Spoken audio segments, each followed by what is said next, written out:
الحمد لله رب العالمين والعاقبة للمتقين والصلاة والسلام على رسوله الكريم أما بعد بسم الله الرحمن الرحيم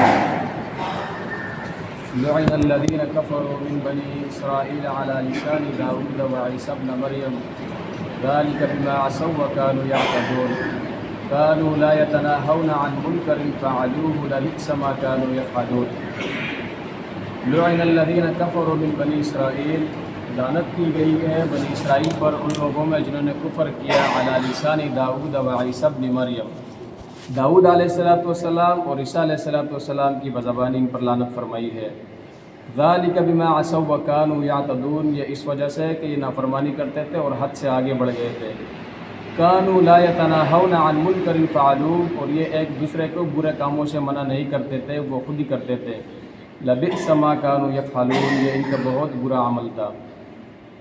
اس آیات مبارکہ میں اللہ رب العزت یہ خبر دے رہا ہے کہ بنی اسرائیل کی نافرمانیوں اور اللہ کی مخلوق کے ساتھ زیادتیوں کے باعث ایک طویل عرصے سے داؤد علیہ السلام اور عیسیٰ علیہ السلام کی بزبانی لعنت فرمائی ہے ان لوگوں پر، اس وجہ سے کہ انہوں نے اللہ کی نافرمانیوں میں کوئی کسر نہیں چھوڑا اور حد سے آگے گزر گئے۔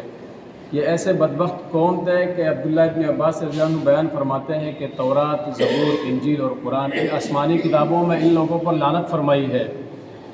ان کا کام کیا تھا؟ انبیاء کا قتل کرنا، یا انبیاء کو قتل کرتے تھے، اللہ رب العزت کو چیلنج کرتے تھے کہ مجھے فلاں نشانی دکھاؤ ہم ایمان لائیں گے، طرح طرح کی باتیں کرتے تھے، اور برے کام ہر گناہ کو یہ اپنے لیے حلال سمجھتے تھے۔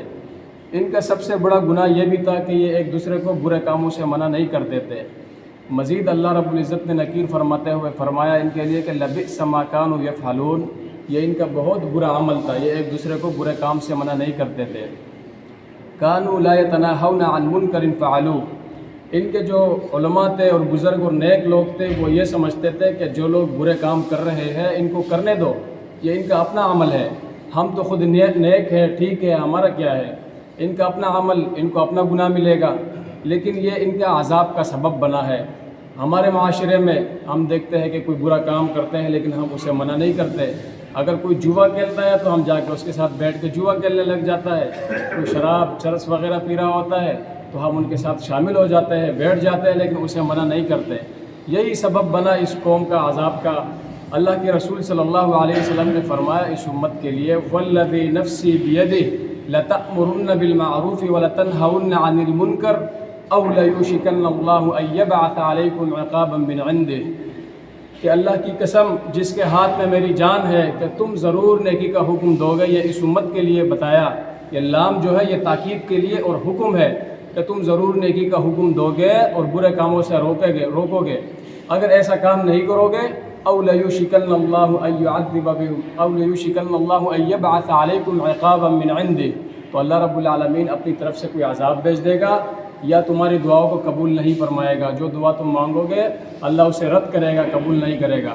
صرف وجہ یہی ہے، اتنی سخت وعید ہے کہ ایک دوسرے کو برے کام سے نہ روکو۔